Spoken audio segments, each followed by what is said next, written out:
পুরুষ মানুষ পুরুষ মানুষ ইতিহাসে কখনো কারো প্রিয়জন হয়ে উঠতে পারেনি। পুরুষ মানুষ সব সময় প্রয়োজন হিসেবেই থেকে যায়। ফল না দিতে পারলে একটি গাছকে মানুষ যেমন কখনো মূল্য করে না, তেমনি প্রয়োজন ছাড়া একটি পুরুষের কোনো মূল্য নেই। ফল ছাড়া যেমন গাছের কোনো দাম নেই, তেমনি টাকা ছাড়াও পুরুষের কোনো দাম নেই। মানুষ পুরুষকে ভালোবাসে তার ইনকামের উপর, মানুষ পুরুষকে ভালোবাসে তার যোগ্যতার উপরে। একটি পরিবারও পুরুষকে ভালোবাসে তার ইনকামের উপরে। একটি পুরুষ মানুষের জীবন ছোটবেলা থেকে শুরু হয় পরিবারের জন্য। সে খুব ছোটবেলাতেই তার লেখাপড়া এবং তার সব স্বপ্ন, শখ, আহ্লাদ বিসর্জন দেয় তার পরিবারের জন্য। সবকিছু বিসর্জন দিয়ে সে ইনকাম করতে শুরু করে।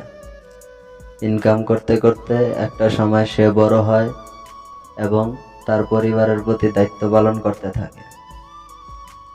একটা সময় বয়স অনুযায়ী তার নিজস্ব সংসার হয় এবং যখন সে তার সংসার চালানোর জন্য পরিবারকে আর আগের মতো টাকা দিতে পারে না, তখন পরিবারের ভালোবাসা তার প্রতি কমে যায় এবং সারা জীবন ইনকামের টাকা পরিবারে দেওয়ার ফলে সে যখন তার স্ত্রীর চাহিদাও ঠিকমতো পূর্ণ করতে পারে না, তখন কিছুদিন পর তার পরিবারের কাছ থেকে শুনতে হয়, তুই কি করছিস আমাদের জন্য, সব তো নিজের সংসারেই দেশ। এবং কিছুদিন পর তার স্ত্রী সন্তানদের মুখেও শুনতে হয়, তুমি আমাদের জন্য কি করছো, সারা জীবন তো শুধু নিজের পরিবারের জন্যই করে গেছো। একটি পুরুষ মানুষ কখনো কারো কাছে ভালো হতো, সবার কাছেই অবহেলার পাত্র হয়েই থেকে যায়। একটি পুরুষ মানুষের জীবন মাকাল ফলের মতো। বাহির থেকে দেখতে অনেকটা চকচকা সুন্দর হলেও ভিতরে শুধু ছাইয়ে ভরা। একটি পুরুষ মানুষের সুখ বলতে কোনো কিছু হয় না।